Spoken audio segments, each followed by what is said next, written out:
Hello and welcome to Skyview Concert Hall. I'm Ashley Johnson. And I'm Greg Scholl, a trombonist in the Vancouver Symphony. Welcome to Da Capo.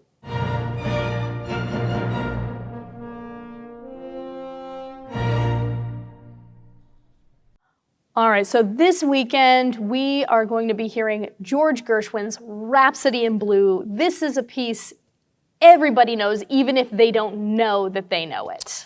Just about. This is Gershwin's most recognizable composition, and people say that the clarinet glissando, which starts this piece,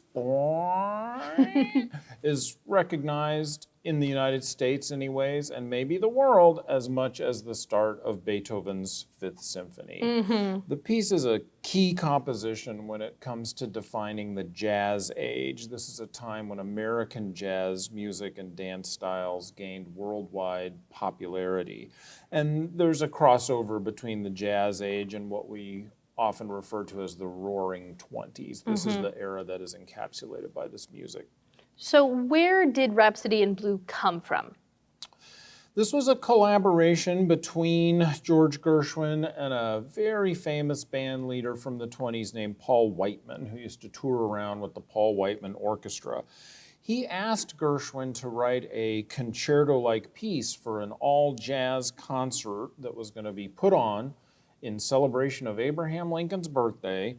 The concert was going to take place in Manhattan, and it was going to be called An Experiment in Modern Music.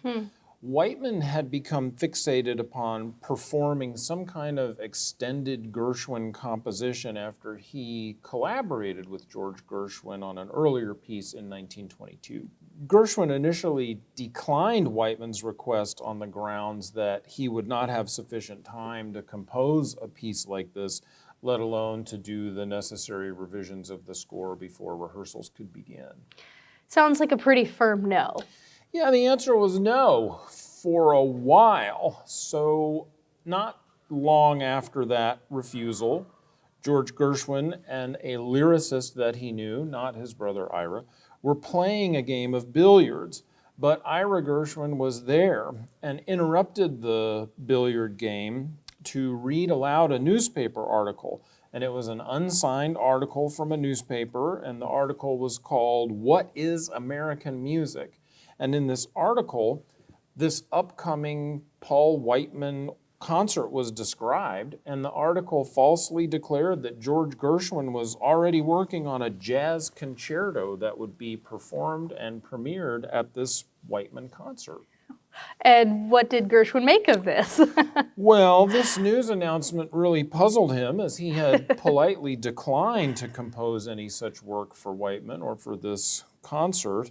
He had a telephone conversation with Whiteman the next morning, and Whiteman, I think, kind of shrewdly informed George Gershwin that Whiteman's arch rival, a guy named Vincent Lopez, was planning on stealing the idea of this modern experimental jazz concert, and there just isn't any time to lose because we've got to beat him to the punch on this type of concert.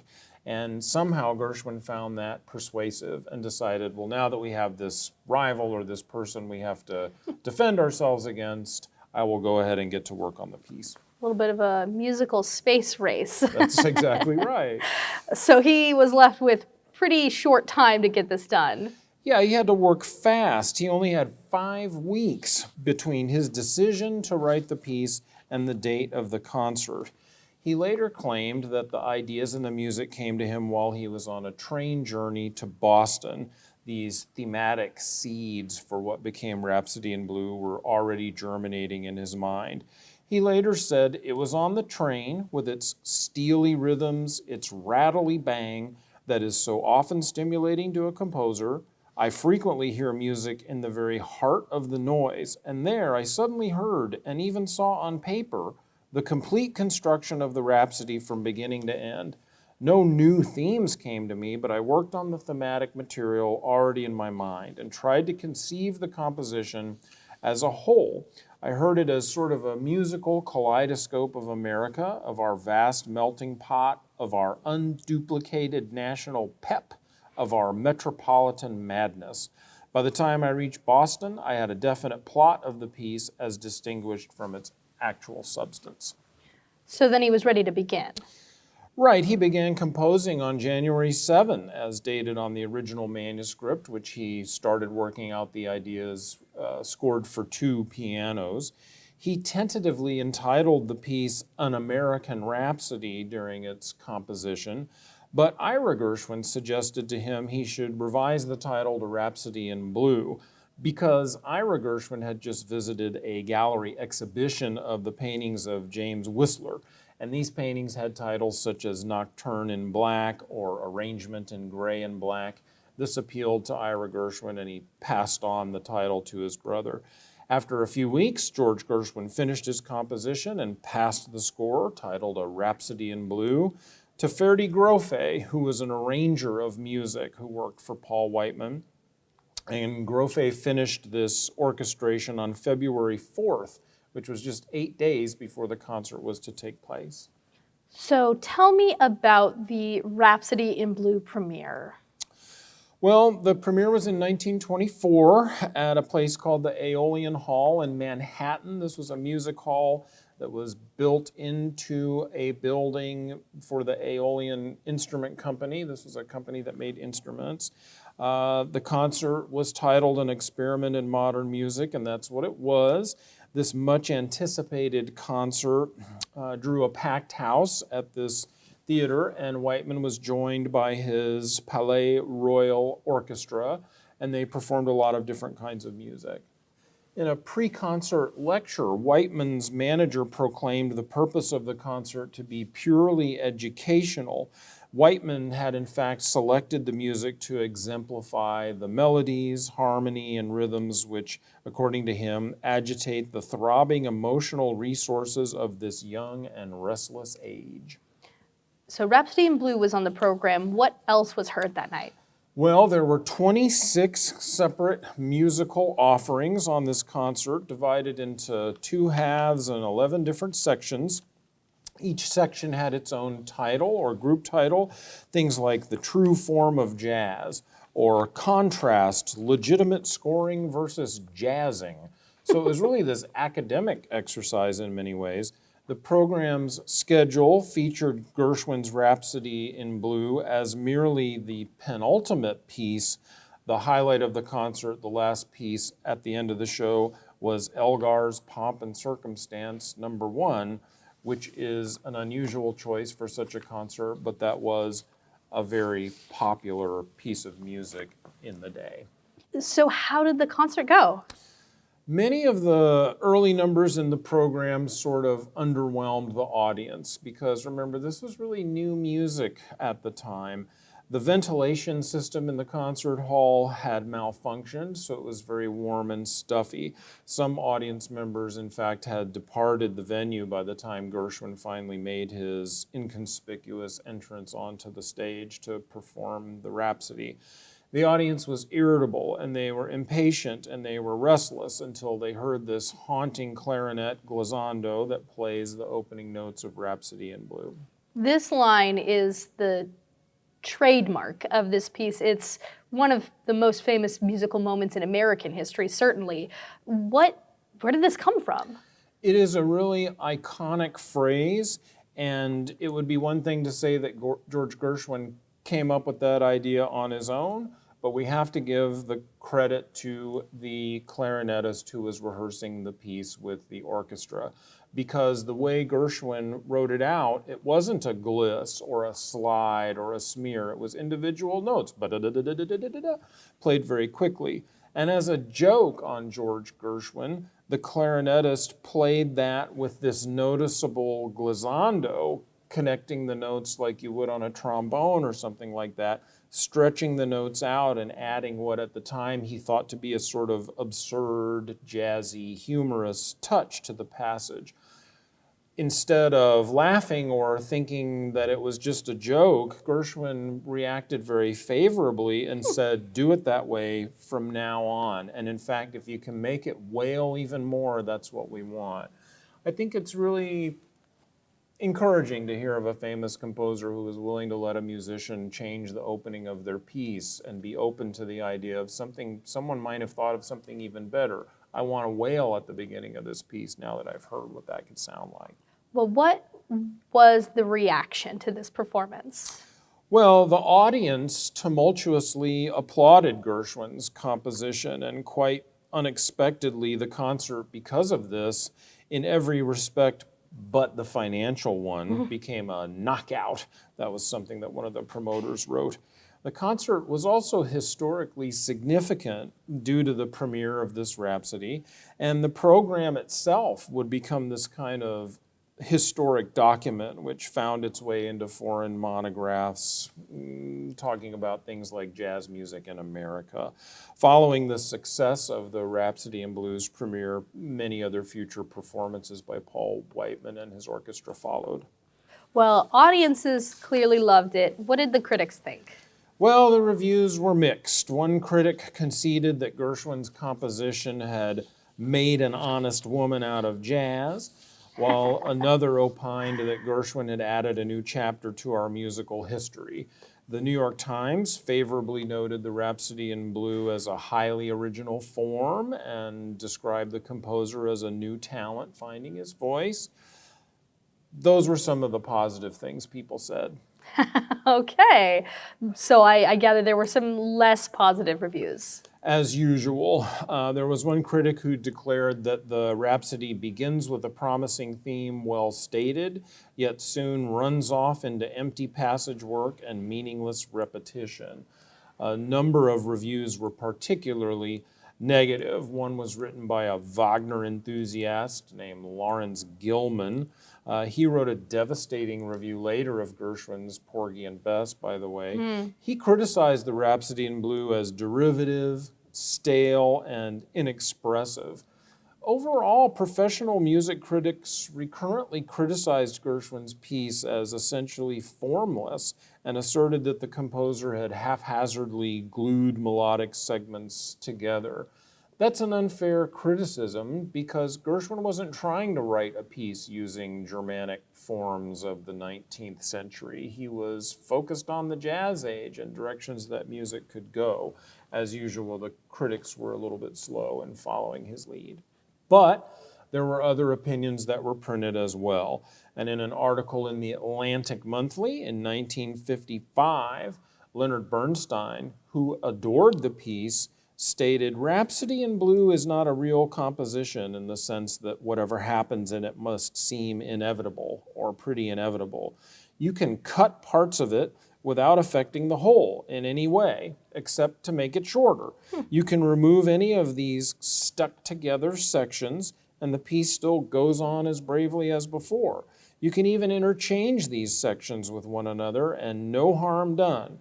You can make cuts within a section or add new cadenzas or play it with any combination of instruments or on the piano alone. It can be a 5-minute piece or a 6-minute piece or a 12-minute piece. And in fact, all these things are being done to it every day. And it's still the Rhapsody in Blue, a piece that he loved. And he was really, in a more modern and intellectual way, jumping on the idea that this is a music form that's created in kind of a pastiche way with these different sections that are ordered a certain way and they make sense, but they could be mixed up. You could skip part of it and you would still have the effect of this piece, which is a very modern sort of idea. And 100 years later, this still lives on. I can't believe Rhapsody in Blue is over 100 years old. It certainly doesn't sound that way to our ears. Lots of people have locked on to the spirit of this piece. That's why it's in movies and television shows and all kinds of things. And it's that spirit that we hope to engage with when we perform it one more time this weekend. Also, on this weekend's program, we are going to be hearing from Gustav Mahler and his First Symphony. This was premiered just about 40 years before Rhapsody in Blue. Tell me a little bit about that. Yes, the Symphony Number 1 in D was mainly composed between late 1887 and early 1888, though it does incorporate music that Mahler had composed and used in some previous works. This symphony was composed while Mahler was the second conductor at the Leipzig Opera in Germany, and although in his letters Mahler always referred to the work as a symphony. The first two performances described it as a symphonic poem or a tone poem in symphonic form, respectively. The work was premiered at a concert hall in Budapest in 1889, and it was not well received. Oh no. Well, Mahler is one of those kind of slippery composers. He's a bit hard to pin down. Yes, his music is difficult to describe and put into a category, just like the person is difficult to describe and put into a category. And those things are linked in the work of Gustav Mahler. There are psychological elements that you can see if you read about him and know what kind of person he was. And you can also hear or see those psychological elements presented in his music by himself. Mahler made a lot of revisions to this work, even before the very second performance, which was given in Hamburg, Germany in 1893. And then some further alterations were made in the years prior to the thing being published in 1898. There are some modern performances and recordings that give the title Titan, Symphony No. 1 by Mahler, Titan, despite the fact that Mahler only used this label for early on performances, like the second and third performance of the piece, and then took that title away. He never used that title after the work reached its definitive four-movement form, which is what we're going to play this weekend. By the way, the earliest performances had an additional movement in the piece, a fifth movement that came after the first movement, and that was called Flower Piece. That was taken out by Mahler after those first few performances. It sounds like Mahler's revisions were pretty extensive. Yeah, they went on forever, and some of the revisions are in his own hand on scores and things like that, and then some of the revisions are in the manuscript of copyists who were involved in performances that Mahler himself was conducting. So he was constantly changing and altering this music. He was one of these people that just cannot leave something alone. And then he also wrote some program notes. He did. He wrote program notes and had them published for some of the earlier performances, and they go like this. Part 1, From the Days of Youth. Youth, Fruit, and Thorn Pieces. Spring and No End. This introduction describes the awakening of nature at the earliest dawn. Flowering Chapter on Dante. Set with Full Sails, Scherzo. Part 2, Commedia Umana, Human Comedy, Stranded, A Funeral March in the Matter of Callot, Dal Inferno at Paradiso, From Fall to Heaven, and The Sudden Expression of a Deeply Wounded Heart. These program notes were dropped starting in 1896 because Mahler himself didn't want the audience to be misled by notes and their inherent ambiguities, and those notes are very ambiguous. And the music itself also contains some ambiguity. It does. Mahler was a modernist and a person who really broke away from Romanticism in a unique way, and his sound is instantly identifiable. He uses thematic material in different ways and sometimes quite abruptly. There's often a focus on winds and brass over strings, which was a new thing. He was breaking away from the forms which dominated German music and Western music, the pieces that came before him. He really imprinted his own personality, and I'm not talking about his own signature flair or writer's devices, like you compose a theme or a melody with a certain telltale sign. I'm talking about infusing his own psychology into the work itself, and that is a very modern concept. Somebody like Mozart or Beethoven even would never be thinking of, now I'm going to describe what's going on inside my own head. It just didn't work that way. Those types of ideas didn't occur until the modern era. So Mahler drew on everyday music for his composition. He did. There's a union in his symphonies of regular songs and the symphonic form. One writer said his songs flower naturally into symphonic movements, being already symphonic in cast. To the composer Sibelius, Mahler expressed the belief that the symphony must be like the world. It has to embrace everything. And true to this belief, Mahler drew material from a lot of different kinds of sources into his songs and into his symphonic works. Bird calls and cowbells to evoke nature or the countryside, bugle fanfares, street melodies, a little trio or quartet playing waltzes on the corner, country dances that summon this kind of lost world of his childhood. Life's struggles are presented in the music of Gustav Mahler in these contrasting moods, this kind of nostalgic yearning for some type of fulfillment. And then you have these soaring melodies and this chromatic harmony, suffering and despair by discord, distortion, and grotesque ideas presented in the music. Amid all of this is the Mahler hallmark, which is the constant intrusion of banality and absurdity into moments of deep seriousness, typified in the Fifth Symphony, but present in all of his works. There's a place in every work where some trivial popular tune is presented and then it's suddenly interrupted by a solemn funeral march. It's like extreme mood swings. So Mahler's music goes quite beyond just the use of these popular songs. Yes, there's this range of musical moods. An amazing orchestration makes these things possible. And the analysis of the way that Mahler wrote these things, I mean, you can sit down and do a typical sort of harmonic analysis and things like that. But it is music which sort of speaks for itself. To analyze it means you're describing it really in a much more inferior way than just listening to it.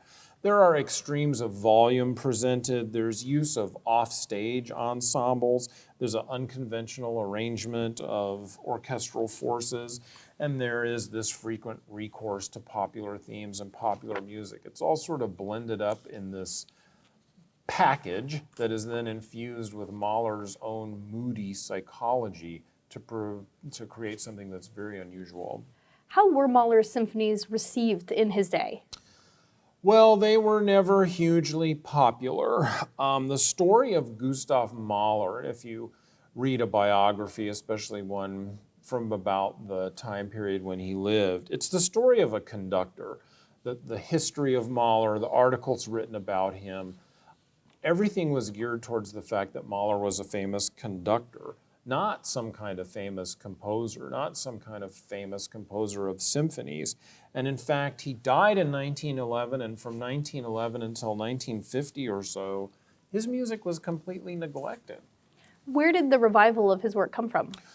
Well, in part, we owe the resurgence of interest in Mahler to Leonard Bernstein, who is a person who championed the work of Gustav Mahler.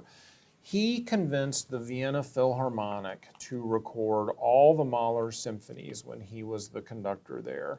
And they would not do it. In fact, the Mahler symphonies, anything written by Mahler, had been banned because it was Jewish. And so this music was neglected, this music was discriminated against. And Bernstein is the one that came to that orchestra, maybe the most famous orchestra in the world, and said, Gustav Mahler is your guy. He's from Vienna. This music is really good. And really sort of forced them to acknowledge the superiority of this music. And then in the end, they made some of the most famous recordings of all time of these pieces. This became their wheelhouse, the music of Gustav Mahler. And if you really want to dig into it, you can find videos on the internet of Bernstein conducting the orchestra, and you can see the musicians muttering under their breath and cursing and saying things that reveal how much they hate playing this music. But Bernstein was so powerful in part because he was able to win them over and make them understand this is really good stuff. You guys are wrong to discriminate against this music. We're really then quite fortunate that Mahler has been included in the canon since then. That's right. Now it's well established in the repertoire, and there's musicians that we know who they don't want to listen to anything other than Mahler. That's how much they love it. The merits of this music itself, which to this day really defy categorization. There is something between music that can't be described very well and the types of things that Gustav Mahler was working on. And by that I mean this music had an impact beyond what Mahler might have thought it would have. This music influenced many 20th century composers, even though it wasn't popular or played for a large part of the 20th century. So let's think about composers like Dmitri Shostakovich, right? Mahler presenting music that is reflective of his own psychology and his own inner views. Well, Shostakovich is a person that took that modern concept of art and sort of ran with it all the way to the end zone in his own 15 symphonies, right? Those are the soundtrack of a person that's sort of coming unhinged. And so this idea that your music might not be popular but could influence some very important people to do some very important work is not something that's totally unusual, and it's not something that happened just in classical music. If you want to put it in a popular music or a rock context, you can think about a band like the Velvet Underground. That band was a failure. It never got off the ground, but everybody that listened to the Velvet Underground went on to form a band, and that's how their influence can still be felt today. Mahler did not write a lot of music, but what he wrote still packs a tremendous punch that is still felt today, and I certainly hope the audience as well as the performers are going to be feeling it when we play it this weekend. Absolutely. It's wonderful to get to carry on that legacy, and I can't wait to hear it. Me neither. Thank you for tuning in early. Please enjoy the show.